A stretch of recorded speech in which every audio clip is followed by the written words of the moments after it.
Ne te fais surtout pas avoir à l'examen si l'inspecteur il te dit: «Est-ce que vous êtes prêt pour y aller?» Toi, tu lui réponds directement: «Oui, oui, je suis prêt, on peut y aller» et au même moment, tu as l'inspecteur qui te ressort une phrase du style: «Vous êtes sûr, on peut y aller?» Souvent, quand l'inspecteur il te dit ça veut dire qu'il essaye de t'aider. Souvent, c'est que tu as oublié quelque chose. Vous, ce que vous oubliez de faire en général, c'est qu'arrivé à l'examen, vous oubliez de checker, tu sais, le pare-brise ou la lunette arrière. Pour vous, c'est évident. Le détail que vous oubliez souvent là, c'est que la lunette arrière et que le pare-brise là, quand tu laisses les fenêtres fermées, que tu laisses les portes fermées, que tu laisses des gens dans la voiture, qu'est-ce qui se passe? Il y a de la buée qui se forme à l'intérieur. S'il y a de la buée sur le pare-brise, s'il y a de la buée sur la lunette arrière, tu vas rouler comment? Qu'est-ce que tu vas voir? Donc, faut pas oublier un truc super important. Si c'est le pare-brise de devant qui est rempli de buée, faut bien appuyer sur ce bouton-là. Si c'est le pare-brise de derrière, faut bien appuyer sur celui-ci. Et surtout, ne faites pas l'erreur d'attendre de rouler avec la voiture et après de se dire ouais, je vais le faire. Non, non, on fait les choses avant de démarrer. Il faut avoir une bonne visibilité avant de pouvoir rouler. Vous voyez ce que je veux dire ou pas? Les inspecteurs, et je vous jure que c'est vrai, à l'examen, très souvent, ils vous aident, hein. Souvent, quand vous arrivez, que vous allez faire une connerie, tu sais, limite, il est là, limite, il va tousser, c'est un peu en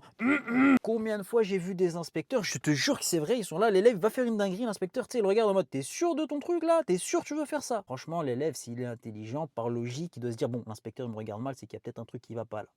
Rassurez-moi quand même, vous êtes au courant du glitch pour avoir le code du premier coup. Attends, je vais vous expliquer tout ça. Première astuce, si tu veux réussir ton code du premier coup, c'est de réviser au bon endroit. Arrête les séries YouTube, les séries cheloues. Ça, c'est nul, oublie. Fais ça plutôt, tu vas pouvoir réviser avec des questions officielles, les mêmes que le jour de l'examen là.